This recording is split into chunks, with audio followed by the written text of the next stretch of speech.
Today, I'd just like to share with you something about active learning.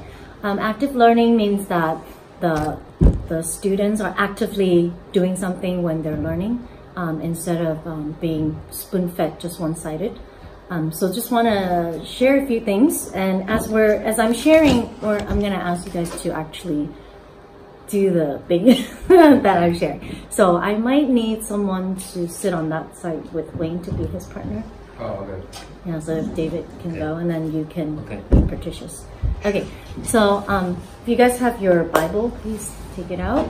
So I just took parts of the lesson that I share with the students. It's in the book of John, chapter 8. So before I begin, I just asked them to review what we study at the very beginning, because as they study the book of John, I always want to refer back to the main theme, which is, the book of John is trying to introduce who Jesus is. Okay, so in the book of John, the entire book of John, how did the author describe or introduce Jesus as? Or what did the author introduce Jesus as? Or how did he introduce? And you can find that in the first chapter, which is the prologue. Okay, so the students already should know this, so they don't need to turn to chapter 1. But you guys can turn to chapter 1 and just spend. Okay, and you don't need it. Okay, she doesn't need it. She's fasting. Thank you for the tea. Okay, so the first thing I want to share is called heads together. I'm sure a lot of you know this. Heads together, that means you turn to your partner and just like the bird, you kind of like whisper your answer. I did that a lot in RUTS or something like that. I want to move you. Okay. All right. So when you guys do heads together, just talk about how did the book of John introduce Jesus, or what does the book of John introduce him as? Okay. You can find everything in chapter 1. So let's spend about 30 seconds to look through and 30 seconds to share. And then when you do heads together, it's always the longer hair share first. Longer hair share first. And then the next time you swap. Yeah. Chapter 1. Yeah. The chapter 1 and the book of John chapter 1 is an introduction to the whole book of John. Since we've been studying that. So this is the ending bell. Okay.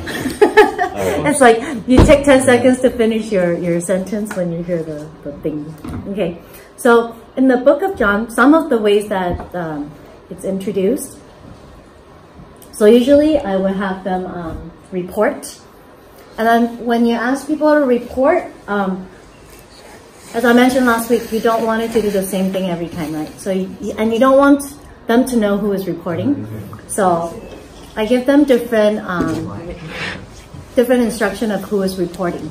So I could say by height. So whoever is taller is going to report. So the tallest one here is David. So please say one thing. One thing. Yeah. So from one thing, how John introduced Jesus is link the reader to the creation. Yeah. Very good. And then the next group, that would be you. So we also said that verse 15, and John bore witness of him and cried out, saying, "This is he of whom I said, he who comes after me is preferred before me, for he was before me." And also the fact in verse 34 is being son of God. So first thing is just kind of like John's introduced, there's someone coming after me that's going to be doing, all this stuff, right? So and he's the Messiah. Yeah. And also son of God. So like different titles, I guess. Okay. So he is God, because he is talking about creation, so that he is God. He is the Son of God. He is the Messiah. Okay, very good. Okay, so Cindy, we only talked about heads together, and then report. Yeah, we only talked about today. So In the book of John, the author wanted to emphasize a lot about Jesus is the Word, He's the light of life, and He's full of grace and truth, and He is the I am. So that those four things are, you can see it throughout the entire book of John. Okay. And then today, the passage that we're studying will kind of touch upon two of them. Okay. And the next thing that I want to introduce is called guided Bible study. So instead of just lecturing or just have them, hey, read this passage, each person read one verse, we can also do something different called guided Bible study. That means before you have them read, you give them either 1, 2, or 3 questions. Sometimes you can give them more if they're older, but 1, 2, or 3 bigger questions to have them think about as they read it. Okay, so let's say, for example, when you read about creation, like Genesis chapter 1, you can ask them, okay, as you read this passage, think about what's something that keeps repeating. So as they're reading it, they're not just randomly reading anymore. They're actually like paying attention. Oh, what's something that's keep repeating? What word is repeating or what action is repeating? So you want them to, let's say that's something important that you want to bring out as a message. Then you're basically taking the students into a dark room, right? There's so many things to discover, but you are the one holding the flashlight, and you say, hey, look for this thing. And then so when you go to a cave, they're going to be looking for, hey, what's the stalagmites or stalactites? I have them they look for something that has a rainbow color, right? So they're like looking, and then that's when you introduce, oh, the reason they became rainbow colors because that's like the main point you want to focus on. Then that kind of question you give to them right before they read it, then they can start to read it. Okay, so we can talk about those kind of questions. So questioning technique. So we have to ask really good questions. So the students reported back to me what are some are good questions and what are not too good questions. So this is not recommended. Don't ask this kind of questions for them to think big. Or after they read it, when you want to ask questions, don't ask this kind of questions. So where was Jesus when this event happened? Actually,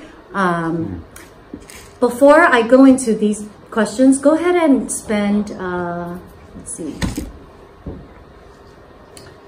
spend about 1 minute just to look through the verses 1 to 11. Usually, I give them the question and then I have them read. But because I want to demonstrate some points, I'm going to have you just read it yourself first. Okay. Yeah, but usually I give them the big question and then I have them read to find the answer as they're reading. I want to show you why these are not recommended questions. Okay, so the questions that I'm showing you, these are just knowledge-based questions which anyone can find in the Bible. But just by looking, you can find it. It's straightforward. These will be good for, let's say, E1 and E2, but not very good for J1 and above. So where was Jesus when this event happened? Mount of Olives? Yeah. So I waited 5 seconds, right? Oh, wait. No. So during in class, right, you see this happening. Either I wasted 5 seconds waiting, or I always have one person answering all the questions. Oh. So that's not active learning because it's just between you and me. And then after you answer my question, I go to the next question, right? I say, who asked Jesus a question? So I didn't even talk to you or respond to, oh, why did I ask this? This is very important because I didn't, because there's no point in asking this question. So sometimes we just ask questions because we want to interact, but actually we don't end up interacting. It's just asking a question and they answer and then we move on. There's no interaction at all. Yeah. So that's what the students responded. They say, when you ask a question, make sure it's interactive. There's a point in asking a question. Every question we ask is leading to the next thing. Just like you're holding the flashlight, it has a purpose. Who asked Jesus a question?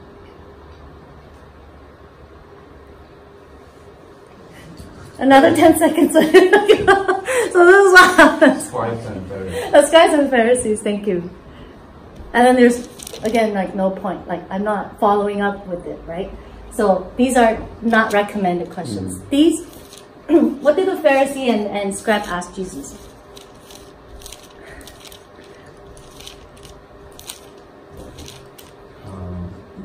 What? Teacher, this. Sorry. Well, what do you say? Yeah. What did they ask Jesus? Yeah. What do you say about this woman, right? Yeah. Okay. She should be stoned. Right. Right. And then, did they keep asking Jesus about it? No, just one. They continue which asking. Verse 7, they kept asking, right? They kept pestering him. Okay, so this is a yes or no question. So the reason, unless you have a point, or unless you have a point in that, then don't ask a yes or no question, because it doesn't do anything. Unless you want them to know about this, but instead of asking a yes or no, you could change it to how many times did they ask? How is a very, very good question, because they're like, how many times? Oh, it didn't say, it just they kept asking. So it actually makes them kind of think and want to look for it.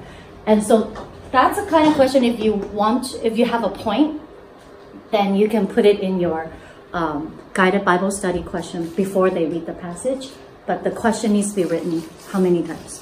Okay, something more. Okay, how did Jesus answer them? What happened after that? So we all know the answer. So this is the question that everyone knew the answer, but then because they knew everyone knew the answer, no one wants the answer. Correct? Yeah. Okay, so instead of those, I would suggest asking deeper questions. So some examples. How was the case presented before Jesus a trap? So before they answer this question, they first need to know that it was a trap, right? So another way to ask this question is, why was this case a trap? Or how did they ask Jesus? But that's too straightforward. So using a how question is they need to they have to know what happened, like the knowledge. They have to know first, then they have to analyze. Okay, then when they analyze, they're actually looking into the motivation of the scribes and Pharisees, right? Instead of just like, hey, what did they ask, right? The earlier question is, what did they ask? Instead of what did they ask, is how was it a trap? Then they could talk about motivation, look into the hearts of the people, which will help them to look into their own hearts when they do things, or their actions when they ask certain questions to people. Manipulation, that kind of stuff can be brought out. Okay, next question is, what can you learn from Jesus' reaction to the trap?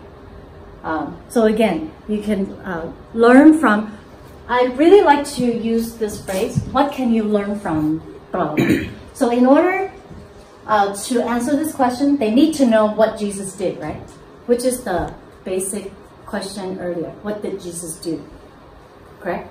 So instead of asking, what did Jesus do? How did Jesus react? Is, what can you learn from that reaction? So you kind of killed two birds already. You didn't really have to ask the earlier question. Because in order to do this question, they need to know that question already. Yeah. And then last one is, what can you learn from the reaction of the people after they heard Jesus' answer? So again, this is analyzing people's heart in spiritual state.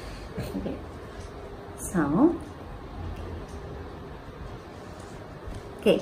And then so that would be the page that I show them before they read. So they have to look at those three questions, and then when they read it, they're thinking about it already, instead of they think about it afterwards. So, okay. All right. So in terms of life application, it has to be something that they can relate to. It's not something that, at the end it's like, so what did you learn today? I learned that, we need to love God. So that's not a life application. Anything that they're not saying, oh, I feel like I don't love God enough, I need to put in more effort to talk to Him. That's life application. When they're using I, that's a life application. So it's really how to relate it to yourself, not to other people. So anytime when they say, oh, I learned that we blah, blah, blah, you know that they haven't really learned. They haven't even made connection to themselves. Okay. So for this particular one, so after they already did the guided Bible study is, I gave them a question, they read it, and then in their small group of 3s, no more than 4. Then they discuss those 3 questions. And then afterwards, they present it back to the whole class. So I'll do that, you know, like what Wayne was doing, right? Like you try putting in a small group. That's the active learning part. So for guided Bible studies, always smaller group is better, no more than 4. And then so you give them the question, you have them read, you have them discuss, and then you have them present it back. Okay, again, present it, the report, it could be this time is by age, youngest first. So you just switching around so they don't know who's presenting. Okay, life application. What has this event taught you about your own sin? So this is about them. Okay, and then how should you act towards someone in sin? Again, like they have to think about, okay, if I know someone's sin, then what should I do? How has the Lord Jesus shown grace and truth to this woman and to you? So this is like a big theme, right? Grace and truth. Earlier when we said, how did John introduce Jesus to us, right? Grace and truth was one of them. It was mentioned many times in the book of John. And it's mentioned in chapter 1, which is the epilogue. So every time when I'm looking at events in the book of John, I'll pull it back to those 4 things that I mentioned, either the I ams, the word of life, and then the light of life, the word, and then grace and truth. So I always pull back to the main theme of the entire book, so that by the end, when they finish studying the book of John, they know like, oh, these are the 4 main things. You know, everything is related to these 4 things. Okay, so that's life application. So again, you can have them do heads together, just 2 people. You could do small groups. So it's up to you. Because this is, usually life application is very, how do you say, more private, right? Because it's about their life. So you want it to be in a small group instead of have them, so how should you react to someone, you know, it's kind of like threatening, you know, to them, because this is about their conviction, what they really feel about how you should, you know, deal with these things. So it's better when it's, yeah. And then you can just walk around to listen to what they say. They don't even have to report when it's something very, very personal. Yeah. So I sometimes just walk around and, you know, just see what they talk about. Okay. Yeah. So you could do heads together. If you want, if the live application is actually, you think like, hey, this is a good one for everyone to know, you can have the report. Okay. All right, can we read this together? 1, 2, 3. For with what judgment you judge, you will be judged. And with the measure you use, it will be measured back to you. And why do you look at a speck in your brother's eye, but do not consider the plank in your own eye? Or how can you say to your brother, let me remove the speck from your eye, and look, a plank is in your own eye. Okay, so from this passage we can see that when we show mercy to others, we will be shown mercy. If you use like a very, very strict way to judge other people, God will use the same way to judge you. So if the way you judge other people is out of mercy, then God will judge you out of mercy. So it really depends on how your relationship with others it's in direct relationship with how God treats you. So it's very important. So the way we treat others is the way God will treat us based on this verse. Okay. Next thing we can get from this is that we all have sins. We're not any less guilty, like based on what Jesus was saying, right? It's like whoever has sinned, go ahead and point finger, right? So we can't really point finger at others before we point finger at ourselves first. If there's nothing for us to point, then maybe you can say something. But if you know you have some faults, then we're not the ones to point finger. Okay, so usually I will show them the slides visually. So using visual is very important, because earlier it was just reading, right? Reading is more audio learner. And some people like me, I'm a total visual learner. So if I go to a sermon and then the sermon speaker shows some slides, point 1, 2, and 3, right? At the end, point 1, 2, and 3, right? At the beginning, point 1, 2, and 3, the same 3 points I saw 3 times, then I will more likely remember the message. Then if the whole thing is just audio, it's just because I'm not an audio learner. So I probably get like 5% to 10% if I just listen to a sermon. But if I see something, then I'll remember about 70%. So I will show this to them. If they don't remember anything, they'll remember this photo, right? Okay. And then, not just one, sometimes I show more. Okay. So this guy has a splinter, and he's yelling, "Ah, splinter!" And he's like, what's going on? Like, and this is the most interesting one. Go ahead and look at it.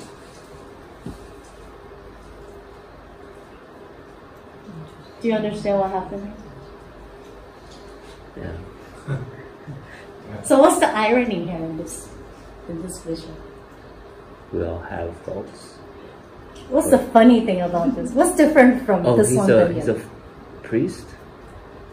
Yeah, he dressed like a priest. Yes. The one who is making the comment has the biggest. Yes. No, so he's saying, "Hey, dude, you have a speck, right?" He's still growing. And then he has a medium-sized point, and this guy has a huge trunk, and he's like, "Ha ha ha! You just told him he has a speck, but you have a plank or have a beam, right?" And then he didn't even know he has the biggest trunk. No, I see.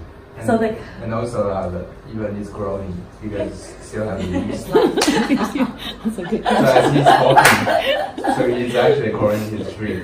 Yeah. So anytime when we're always having like thoughts about, hey, this person is doing wrong, this person is doing wrong, if that's only what we think about every time we come to church, we have to be careful. We might become this person.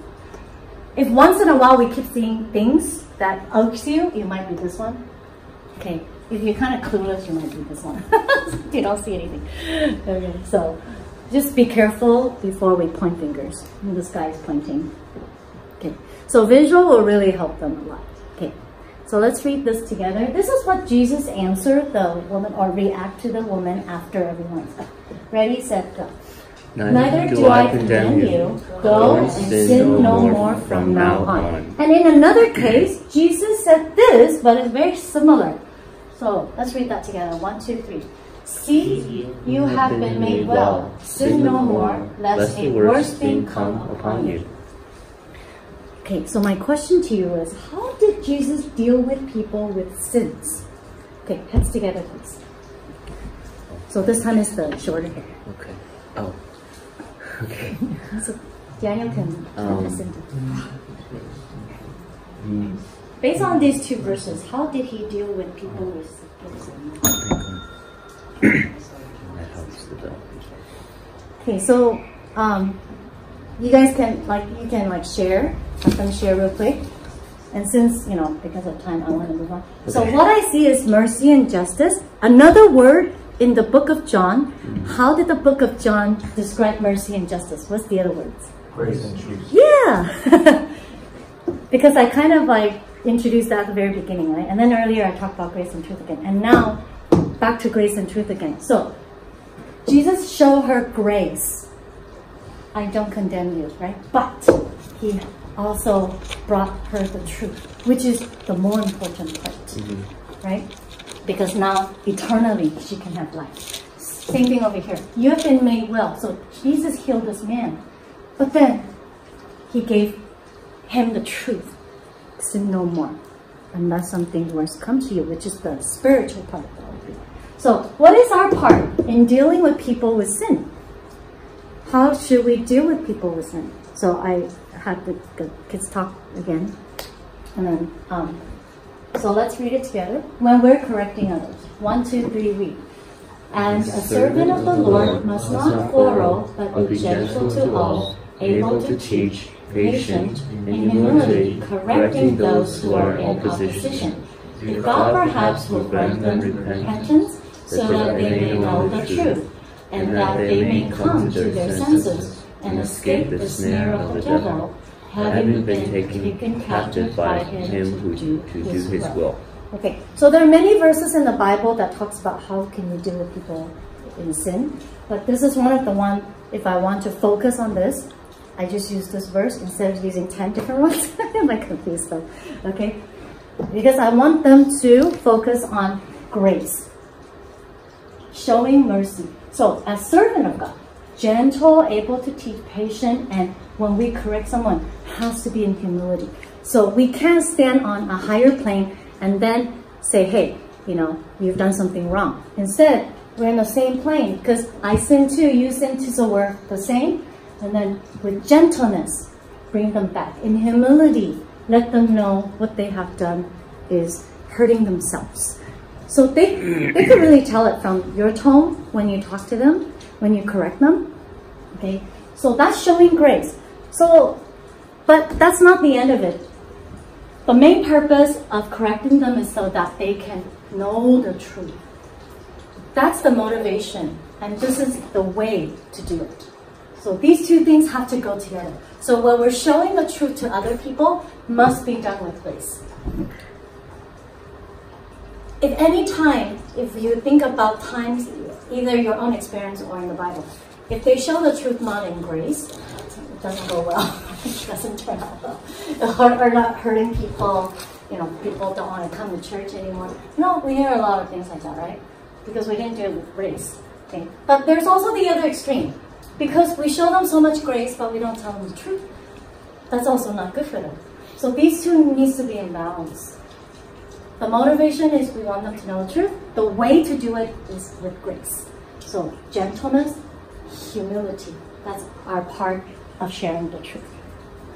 And that's what Jesus did to the people in the New Testament. Okay, so the main thing I would like everyone to remember today from this lesson is grace and truth. So if this is younger class, day one, I have them repeat to their neighbors. Okay, have you guys heard of sync up? Mm-hmm. Okay, sync up is when I ask them a question and I say 1, 2, 3, sync up, and then you turn to your neighbor. You say at the same time, and you have to say the right answer. So, okay, so basically, let's try. So for example, I say, what's today's main lesson? 1, 2, 3, sync up, and then you turn to your neighbor. You have to say the truth. Great. Okay, so it has to be exactly the same time. Okay, so you have to read your partner's lips. So this is one thing that I do to them as well. Okay, so what is the truth Jesus trying to show all the people during that time or through this adulterous woman's case? Okay, let's read this together. Read together as a symbol. So cute. Okay, ready, set, go. Then Jesus spoke to them again, saying, I am the light of the world. He who follows me shall not walk in darkness, but have the light of life. John 8:12. So this is the truth he's trying to say, which is in next week's lesson. Because this week is only John 8, 1 to 11. Next week is John 12. But this is the truth Jesus is bringing to all the people. And then next week your teacher will explain more to you. Okay, so this is the truth he's trying to bring. Okay. Now, in summary for today's lesson. Okay, let's read this together. 1, 2, 3. Before we judge others, reflect on our own plank first. Remember this guy. Okay, 1, 2, 3. When we need to correct others' wrongdoings, apply grace and truth. Or grace with truth. Okay, so grace and truth. Okay, so make sure you only have 1 to 2 main teachings, but not too many. If you have anything more than 3, it's too hard for them to remember.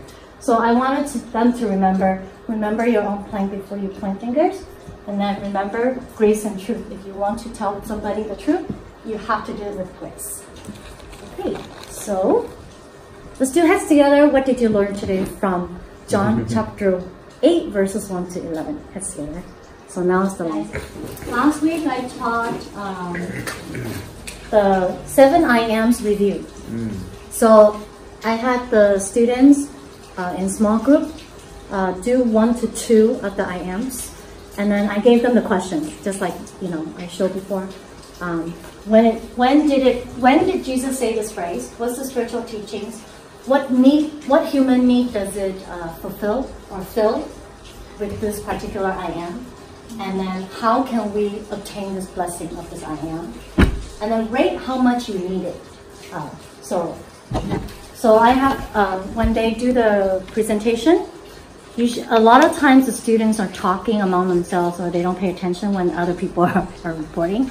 So I have them do something. I say, as they report, you have to write down how much you personally need it. This is the life application part. right? How much do you need Jesus as your bread of life? How much do you need Jesus as the light of the world?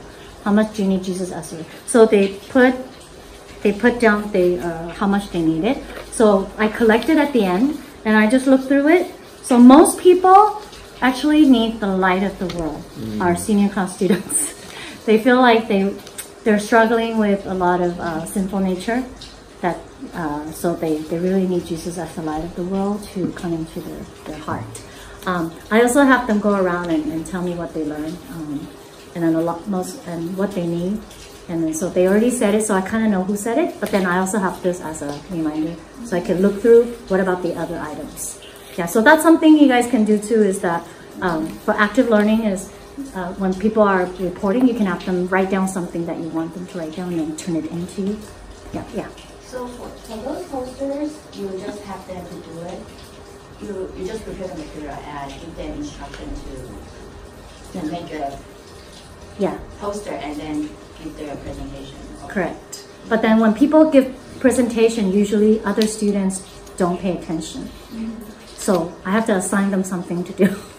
At the same time. Yeah, but which is life application as well. So because usually the report is at the end, right? So at the end, you want them to think about their life application. So that's why I let them do, this particular thing. Yeah. Okay, so I kind of know their state, spiritual state. And then I always will be the first one to share, about my spiritual state first, and what I need Jesus asked. Okay, so review. What is this? Heads together. Very good. Next one. Okay. Presentation. Or the call. What's another word? Presentation, or start with the R. Report. Yes. Have them report, because it may not be a presentation. Yeah. Okay, this one. Questions. Oh, I did forget the picture of the guided Bible study when they gathered together with the Bible. Oh. No, this one is Yeah, ask deep questions. So make them think. Okay, what about this guy? He's pointing at himself. Oh, life application. Yeah. So make sure your life app is relate to themselves. So if they don't use the word I when they share, then they have not make any, application. And this one? Visuals. Use visual, yay! Only look at the number in there. One or two main points. Yay! Oh. Only use one or two main points, main teachings. That's right. Oh, this one is guys. Reading together. Yeah. You have them read together. A lot of times you ask one person to read, the other person may not pay attention. Or if they know it's in order, they only pay attention to what part they're reading, but not the other person. But important things, I have them read together. And this one? Summary? Yeah. So before we end, I always give the 2 main point summary. Yeah. And then, so when they leave, they'll remember those things. And then there are 2 more things I didn't put up here. One is the guided Bible study, which people gather around the Bible. And the sync up, which I didn't know if I had time, so I didn't put it up there. Okay. Alrighty. So reflection. So I won't have you guys do it because she needs time to do her part. Usually I have everyone share what they learned at the end. Just quickly, what did you learn? Something like that. Okay.